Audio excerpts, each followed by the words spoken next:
hakkında ne düşünüyorum? Trafik yoğunluğu özellikle mesai dağılımı ve mesai başlamasından dolayı çok çile çekiyoruz. Biz taksici olarak hem ekmeğimizi peşindeyiz hem de trafikten dolayı ekmeğimizi yapamıyoruz, işimizi yapamıyoruz. Çözümü ancak belediye başkanları ve yeri yönetmeki kişiler belirleyebilir. Artık yeni bir yol mu yapacaklar? Ne yapacaklarsa tramvay mı getirecekler? Çünkü araç sayımız çok fazla, haddinden fazla bir araç sayımız var. Şimdi yeraltı bu şeyleri yapılırsa, yeraltı köprüleri, trafik biraz hafifler. Metrobüs istiyoruz, metrobüs. Ne zamandan beri diyor metrobüs yapılacak, tramvay mesela yapılırsa, bazı büyük şehirlerde yapılmış mesela, Diyarbakır'da da yapılırsa çok iyi olur. Diyarbakır artık küçük bir şehir değil yani. Ben de TEDAŞ'ta çalışıyorum, kesme açma biriminde. Gerçekten de sahada çalışıyoruz, çekilmeyecek bir haldedir yani. Trafik sorunu çok büyük bir sıkıntı yani. Ne bileyim, saatlerce yoldayım. Ben saat 4.30'da işten çıkıyorum. Saat 7.30'da eve yetişiyorum. Ne yapayım daha? Ne söyleyeyim? İş çıkışı olduğu için şu an trafik çok yoğun. Hani Diyarbakır artık İstanbul'dan farkı yok. Sorunu bir anda oluşmadı. Aslında yılların birikimiyle oluşan bir sorun. Özellikle en çok Elazığ yolu ve Silvan yolu üzerindeki akslarda çok daha fazla meydana geliyor. Özellikle iş çıkışları saatlerinde insanların evlerine veya da ticari alanlarına gidilmesinde çok zorluk yaşıyorlar. Bu iki aksın özellikle bunlara iki ayrı bir plan yapılması lazım. Birincisi ivedi ve daha çok spesifik yapılabilecek bir takım müdahaleler. İşte bunlardan işte birkaç şey işte örnek veriyorum işte sinyalizasyon problemi veyahut da akıllı kavşakla ilgili yapılabilir.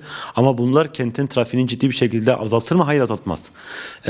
Bunlardan sonra uzun vadeli planlar yapılması lazım. Özellikle alt geçitlerin kesinlikle yapılması lazım. Yani ışıkta durmak istemeyenlerin veyahut da kavşakta dönüş yapmak istemeyenlerin yollarına düz devam edecekleri için başka bir çözüm yolu bulunması lazım. Diğer bir sıkıntı da toplu taşıma kullanmamamız. Yani halkın büyük bir çoğunluğu artık toplu taşımayı tercih etmektense kendi şahsi arabalarıyla ulaşım ihtiyaçlarını karşılamaları daha elzem bir hale gelmiş durumda. Halkı toplu taşımaya teşvik edecek yol ve yöntemler belirlemedi. Bu da özellikle büyükşehirin biraz daha görevi. Çünkü kentte yaklaşık işte 600 bine yakın araç sayısından bahsediliyor. Park yapılmaması gereken alanlarda zaten parklar yapılıyor. Bir de bu parkların sayısı 2. 3. şerite kadar gidiyor. Bu da ciddi bir soruna yol açıyor. Bu konuyla ilgili de özellikle işte trafikten sorumlu işte memurların o konuya dair görevlerini yapmaları gerekiyor. Bunları söyleyebiliriz. Aslında evet, herkesin yani ilgili olduğu için mesleğe dair bir takım sözleri olabilir. Ama işin uzmanları diyebileceğiniz verilerinde yetki olan kurumlar işte. Özellikle işte karayolları en başta olmak üzere büyükşehirde ve ilçe belediyeleri de dahil olmak üzere bunlarla beraber ulaşımla ilgili ana bir plan oluşturması lazım. Özellikle üniversitenin bu konuya dair çok ciddi katkıları olabilir. Üniversitede ulaşım üzerine bu iş lisansını tamamlamış yani çok değerli hocalarımız var. Ondan da orada fikirleri alınabilir. Bütün bu kurumların bir araya geldiği ortak bir konsensüs karar ortaya çıkması lazım. Her kavşağa dair veya da her yola dair spesifik çözümler üretilmesi lazım. Artık bizim kent dışı ulaşım dediğimiz işte daha çok da çevre yolları dediğimiz bütün yollar artık kentin içinde kalmış yollar. Yani aslında dışarıda kalan yollar değiller. Bu çevre yolları kentin içerisinde kalmışlar. Onun için daha farklı yolların, alternatif yolların açılması lazım. Yani çevre yolu diye tabir ettiğimiz yolların gerçek işlevine kavuşması için alternatif yolların da açılması kenti rahatlatır. Aksi halde yapacağımız her müdahale çok geçici ve çok palyatif çözümler olur. Ama bundan 1 sene, 5 sene sonra, 10 sene sonra sıkıntıları 5 sene sonra çok daha fazlasını görmüş oluruz. Böyle aktarabiliriz hocam. Rahatlatır. Yani tramvaydır, metrodur, bu tarz şeyler de ulaşımın en çok tercih edilen ulaşım araçlarından birileridir.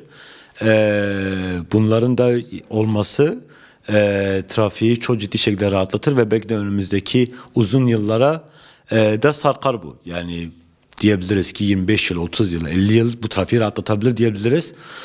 O konuyla ilgili Büyükşehir Belediye'mizin çalışmaları var. Şimdi Diyarbakır'da bazı kavşaklarımızda trafik sorunu yaşanıyor. Özellikle karayoluna bağlı kavşaklarda, Elazığ Bulvarı'nda, Urfa Bulvarı'nda ve Silvan yolu üzerindeki kavşaklarda. Bunların tabii geometrisi artık kurtarmıyor, kavşağın geometrisi. Bunların yenilenmesiyle ilgili karayollarının bir projesi var. O hayata geçtiği zaman kısmen çözülecek. Geometrik yapılar dışında araç sayıları çok fazla. Özellikle son dönemde, son bir yıl içerisinde 30 binin üzerinde araç sayısı arttı. Kavşak içindeki kazalar, kural ihlalleri bu durumu tetikliyor. Tabii bunlar zaman içerisinde uygulamalarla çözülecek. Belediyemizin kavşaklarının tamamında bu yıl içerisinde akıllı kavşağı aktif etmeyi düşünüyoruz. Şu anda var. Tam akıllı olması için 2026'yı bekliyoruz. 2026 içerisinde bu sorunların tamamını çözmeyi planlıyoruz. Tabii bazen bir yol çalışmasından dolayı, kavşak içindeki bir ihlalden dolayı ya da bir kazadan dolayı, müdahale gecikmelerinden dolayı trafiği yönlendirme açısından sıkışıklıklar olabiliyor. Tabii bunlar zaman içerisinde çözülecek. Hepsi çözülecek. İlk yapıldığı dönemde çevre yolu niteliğinde yapılmış olabilir ama şu anda şehir merkezinde kaldı. Bunlar il yolu niteliğindeki yollar. Geri çevre yollarının yapılması, tamamlanması gerekiyor. Bunların da trafik yükünün azalması için. Bilindiği gibi bunlar yıllar önce yapılmış yollar, yıllar önce yapılmış kavşaklar. Araç sayıları her geçen yıl artıyor. Otomatikman değişmesi gerekiyor. Ya da çevre yollarıyla bir kısım trafiği çevre yoluna yönlendirmemiz gerekiyor ki kent merkezindeki bu yolların trafiğini azaltmamız için. 450 kavşak, 450 evler kavşağı tıkanıyor. Urfa yolunda Talaytepe, 550 evler kavşakları tıkanıyor.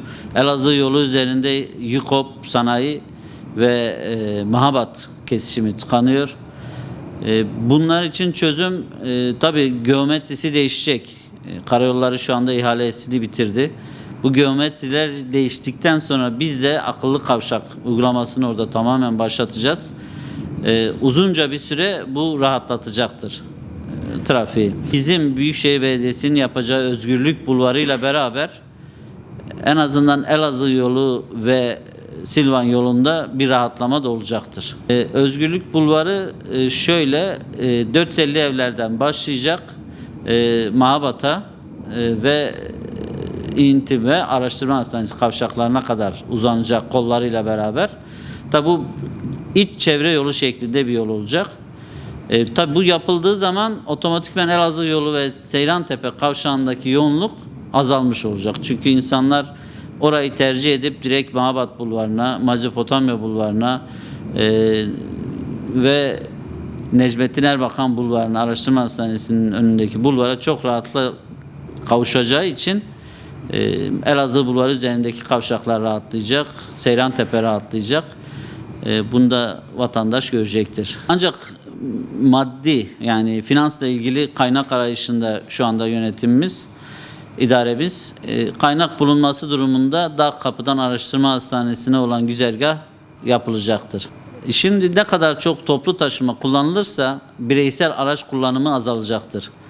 Tabii raylı sistem çok konforludur. İnsanlar tercih edecektir. Araştırma Hastanesi'nden başlayıp Dağkapı'ya kadar özel aracıyla gelip trafiği yoğunlaştırmaktansa tramvaya binip direkt konforlu bir şekilde geldiği zaman insanlar araç sayısındaki azalma bütün kavşaklara yansıyacaktır. Bu sene 65 tane yeni otobüs aldık. Seferlerimizi arttırdık. Yolculuk sayılarımız çok arttı. Öyle söyleyeyim. Yani 2024 aldığımız tarihle bugün arasında aylık 800 bin yolcu sayımız artmış belediye otobüslerimizin. Otobüs alımına devam etmeyi düşünüyoruz. Onun dışında bazı diğer yolcu taşıma birimleriyle ilgili de minibüs olsun, halk otobüsüyle olsun projelerimiz devam ediyor. Toplu taşıma yani rahatlatmak için bazı projelerimiz var. Trafik %100 rahatlaması olmaz ama en azından maksimum düzeyde rahatlık sağlamayı amaçlıyoruz. Düşünün, canlı bir sistem, 120-130 tane kavşağımız var. Hepsi sinyalize, 24 saat esaslı takip ediyoruz. Çoğunda akıllı kavşak var, eksik olanları tamamlayacağız. Bunlar birbirleriyle haberleşen kavşaklar olacak. Bütün kavşaklar birbirlerine trafiklerini aktaracaklar. Bunlar bilgi dahilinde yeşil ve kırmızı süreleri ayarlanacak. Yani önümüzde bayağı uzun bir süreç var ve bu süreçte çalışmalar, trafiği rahatlatma yönünde çalışmalar devam edecek.